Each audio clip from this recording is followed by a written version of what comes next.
Le regard des autres me bouffe. Bonjour à tous, j'espère que vous allez bien et je vous souhaite la bienvenue sur la chaîne Le Pouvoir des Hypersensibles. Je vous remercie beaucoup, vous êtes de plus en plus nombreux à suivre mes vidéos et à me suivre aussi sur mes différents réseaux sociaux, donc merci, merci, merci, merci, merci. Aujourd'hui, on va s'intéresser à un sujet qui revient de manière très récurrente chez les personnes qui me contactent, cette difficulté chez les hypersensibles avec le regard des autres. Alors, dans l'absolu, tout le monde est donne quand même une certaine importance au regard des autres, mais c'est vrai que chez les hypersensibles, chez les profils hypersensibles, c'est quand même une source de difficultés supplémentaires. Avant de poursuivre, n'oubliez pas que dans la barre de commentaires, vous allez trouver tout simplement le nouveau questionnaire que j'ai créé afin de recevoir votre bilan personnalisé. N'hésitez pas à cliquer dessus. Hello, bonjour à tous, je suis Déborah Chapelle, votre coach multipotentiel émotionnel depuis 2018, pour faire de votre hypersensibilité tout simplement votre plus grand pouvoir.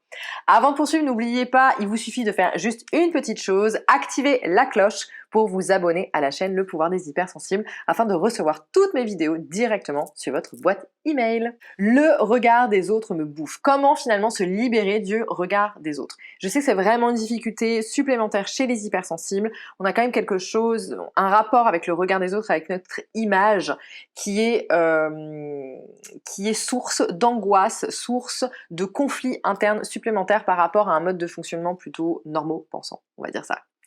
Le premier point que je voudrais vraiment mettre en avant, c'est que le jugement des autres, finalement, c'est un peu le nôtre. Nous généralisons aux autres notre propre système de valeurs et d'évaluation de ce qui est acceptable en fait et de ce qui ne l'est pas. En gros, ça veut dire quoi? Ça veut dire que nous pensons que montrer ses émotions, de manière générale, on pense que montrer ses émotions, qu'être authentique, genre sans vraiment de barrière, et signe de faiblesse. Dans notre tête, dans notre crâne, dans notre façon de penser, dans nos croyances, pleurer par exemple, c'est signe de faiblesse. Donc genre, on va pas montrer ses faiblesses. Donc du coup, on a tendance, qu'est-ce qui se passe? On a tendance à imaginer que les autres pensent exactement comme nous. Vous voyez? Donc le problème, c'est que, l'un des facteurs qui fait que le regard des autres nous pose un problème et du coup, comment se libérer du regard des autres, c'est prendre conscience que on imagine que l'autre va penser ce que nous déjà on pense de nous-mêmes. Donc ce qui va être intéressant, ça va être de travailler sur l'image qu'on a de nous-mêmes. Qu'est-ce qui vous fait croire que vous êtes faible? Qu'est-ce qui vous fait croire que quand vous pleurez, vous êtes faible? Qu'est-ce qui vous fait croire que vous êtes trop ceci ou pas assez cela? Travailler sur votre image de vous-même, ça va vous permettre de vous dégager du jugement du regard des autres. Puisque votre regard vis-à-vis de vous-même va être beaucoup plus bienveillant et beaucoup plus, entre guillemets, juste. Le deuxième point très important, c'est que les autres nous jugent, certes, mais ni plus ni moins que nous-mêmes. En gros, c'est prendre conscience que, oui, bien évidemment, les personnes vont nous juger, mais finalement, nous aussi, on se porte notre propre jugement sur nous-mêmes et même sur les autres. Donc, travailler sur votre propre jugement, sur votre propre image et surtout sur l'amour de vous-même va vous permettre, encore une fois, de réaliser que l'autre, je vous juge, mais à la même valeur que vous-même. Donc il va pas être plus difficile avec vous. Il va pas... En fait, prenez conscience que là, c'est de l'ordre de l'imagination. Vous croyez que, vous vous imaginez que. Et vous savez, j'avais déjà fait plusieurs vidéos justement sur les faux self et vrais self, et je vous la mets juste au-dessus là, pour vraiment comprendre aussi que l'hypersensible, ça doit passer par un travail d'équilibre entre... Pardon, j'ai perdu ma petite pierre. Un travail d'équilibre entre son faux self et son vrai self. Donc vraiment prendre conscience que le jugement des autres, c'est le nôtre. Donc c'est-à-dire que en fait, ce qu'on s'imagine de nous, ce qu'on juge de bien ou de pas bien chez nous, bah on s'imagine que l'autre le pense aussi. Donc genre on se met à la place de l'autre. C'est assez bizarre. Et vous verrez un peu plus loin dans la vidéo. Je vais prendre un exemple qui est en lien avec le processus de communication non violente. Et aussi prendre conscience que finalement les autres nous jugent de la même manière que nous jugeons. Il n'y a pas forcément, ils vont pas être plus difficiles avec nous-mêmes en fait. Donc déjà si vous avez appris quelque chose, si vraiment le fait de se libérer du regard des autres est un sujet qui vous intéresse et vous avez envie que j'aille encore plus loin, mettez-moi un like afin que je puisse vraiment derrière vous proposer d'autres sujets en lien avec le regard des autres. Ce qui va être super important en tant qu'hypersensible ou non, mais surtout chez les hypersensibles, et qui peut vous aider à vous détacher un peu de ce regard des autres et d'avoir un jugement beaucoup plus bienveillant vis-à-vis de vous-même, c'est de prendre conscience que l'acceptation de soi va vous rendre beau et sympathique. Alors ça veut dire quoi? Ça veut dire que accepter que nous considérons nos défauts ou voilà, entre guillemets, nos faiblesses, nous rend finalement profondément humains. En fait, en gros, on est comme tout le monde, c'est-à-dire qu'on est parfaitement imparfait. Et le fait justement d'assumer ça, eh ben, ça va vous permettre de travailler sur votre estime de vous-même et d'être beaucoup plus attirant. Parce que justement, vous allez dégager une certaine assurance. Oui, je suis parfaitement imparfait. Oui, il m'arrive de parler fort. Oui, il m'arrive d'être introverti, etc., etc., etc. En fait, plus vous allez accepter qui vous êtes, plus ça va vous rendre attirant, sympathique et beau. Donc, comment se dégager du regard des autres? En ayant un regard un peu plus bienveillant envers soi-même, mais du coup en travaillant absolument sur son estime de soi. Vraiment, la base en fait par rapport au regard des autres, ça va être, vous l'avez compris, le travail sur l'estime de soi. Le quatrième point que je voulais absolument mettre en avant aussi, c'est que l'importance que vous allez donner au regard des autres, c'est finalement leur donner du pouvoir. Et ça, c'est vraiment en lien avec le processus de la communication non violente. Alors, je pourrais pas aller en profondeur sur cette vidéo précisément, mais si ça vous intéresse, n'hésitez pas à me le mettre en commentaire. Dites-moi en commentaire, voilà, Deb, on a envie de savoir un peu plus ce que tu entends sur la communication non violente par rapport à ce pouvoir qu'on donne aux autres, etc., cette responsabilité qu'on donne aux autres, et comment la dépasser. Donc, n'hésitez pas de me mettre ça en commentaire. Donc, quand on parle de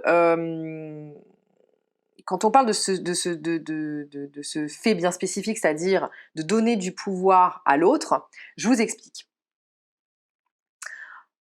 En fait, si vous accordez de l'importance au jugement de l'autre, ça veut dire que vous lui donnez en fait,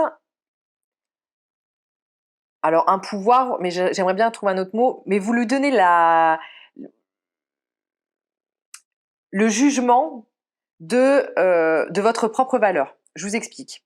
En gros, c'est comme si, vous savez, souvent je vous dis, votre priorité, pardon, ça doit être vous-même. Votre bonheur ne dépend que de vous. Il ne faut pas que vous donniez votre bonheur dans les mains de quelqu'un d'autre, sinon vous serez jamais réellement heureux. Et ben là, c'est pareil en fait avec votre propre jugement. À partir du moment où vous donnez de l'importance, trop d'importance au regard de l'autre en disant mais en fait si l'autre ne me trouve pas belle, si l'autre me trouve pas intelligente, si l'autre me trouve trop grosse, si l'autre me trouve trop excessive, si l'autre me trouve trop sensible, etc. Ça veut dire qu'en gros, vous donnez de l'importance à ce que l'autre pense sans vraiment vous poser la question ce qui vous appartient. En fait, comment vous vivez votre hypersensibilité? Comment vous vivez le côté que oui, vous avez un côté un peu excessif? Comment vous vivez le côté que oui, vous avez les larmes faciles? Comment vous vivez le fait que vous aimez exprimer vos émotions? Est-ce que vous avez finalement envie d'être entouré de personnes qui n'expriment pas leurs émotions, qui sont très dans genre justement le self-control à mort, qui sont ultra malheureux, etc. parce que justement pas alignés, pas ancrés avec ce qu'ils sont? Ou est-ce que vous avez envie d'être entouré de personnes justement qui assument ce qu'elles sont, qui s'affirment, mais qui assument aussi leurs défauts, mais tout en douceur sans forcément être agressifs, qui arrivent vraiment à incarner qui ils sont? Dites-moi ça en commentaire. Est-ce que vous avez envie d'être entouré de personnes qui sont dans un self-control permanent ou de personnes plus authentiques qui assument leurs défauts avec douceur? Et si c'est la deuxième solution, ça veut dire que vous prenez conscience que vous n'avez pas envie de donner autant de pouvoir à l'autre. L'autre n'a pas de dessus sur vous. Qui est cette personne extérieure pour pouvoir juger que vous n'êtes pas assez bien? Personne n'est parfait en fait. Personne n'est parfait. Donc le fait de juste prendre conscience que donner de l'importance, trop d'importance au regard de l'autre et que ça vous bouffe dans votre quotidien, c'est lui donner du pouvoir. C'est lui donner la possibilité d'appuyer sur le bouton en disant non, tu n'es pas bien. Schlack, tu dégages. Next. Et c'est pas comme ça que ça se passe. Et c'est comme ça finalement que vous donnez à l'autre le pouvoir de déterminer votre propre valeur. Donc arrêtons ça tout de suite. Votre propre valeur, ça c'est à vous, entre guillemets, de la travailler. C'est vous qui la jugez et ce n'est pas l'autre. Apprenez donc à vous valoriser plutôt qu'à attendre l'approbation du jugement suprême de l'autre, etc. Et je me demande ça si c'est pas un peu un rapport avec notre histoire judéo-chrétienne, avec cette espèce de jugement dernier, machin. Enfin, il y a un moment donné, Prenez conscience que votre valeur, elle ne dépend que de vous et votre estime de vous-même, elle ne dépend aussi que de vous. À vous de voir ce que vous valez et qu'est-ce que vous avez envie d'être et qui d'être. Et assumez vraiment toutes vos qualités et tous vos défauts parce que vous êtes parfaitement imparfait.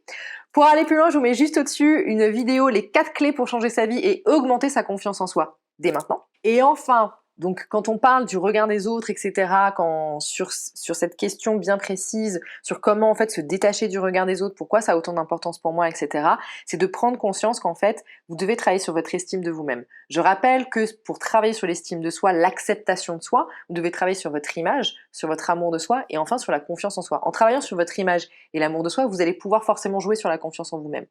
Comment prendre confiance en soi? Tout simplement en sortant de sa zone de confort, en passant des steps, en passant des étapes, en réussissant en fait des objectifs qu'on s'est mis en place. Et là, ça vous permet de prendre confiance en vous.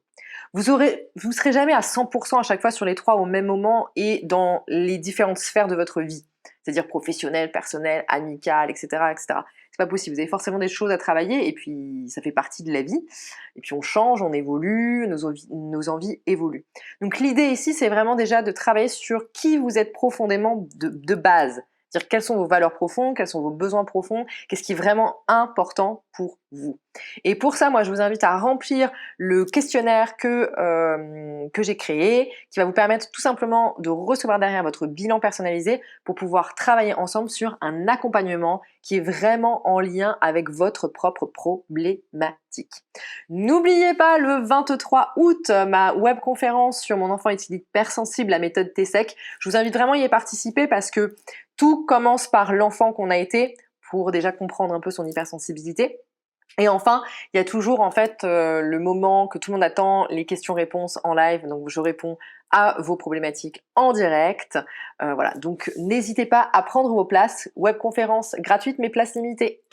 Et bien j'espère que cette vidéo vous a plu. Je vous souhaite une excellente journée. N'oubliez pas le like, le commentaire et surtout de me suivre sur mes différents réseaux sociaux, surtout sur Instagram où je suis beaucoup plus joignable. Voilà, c'est beaucoup plus intuitif pour moi.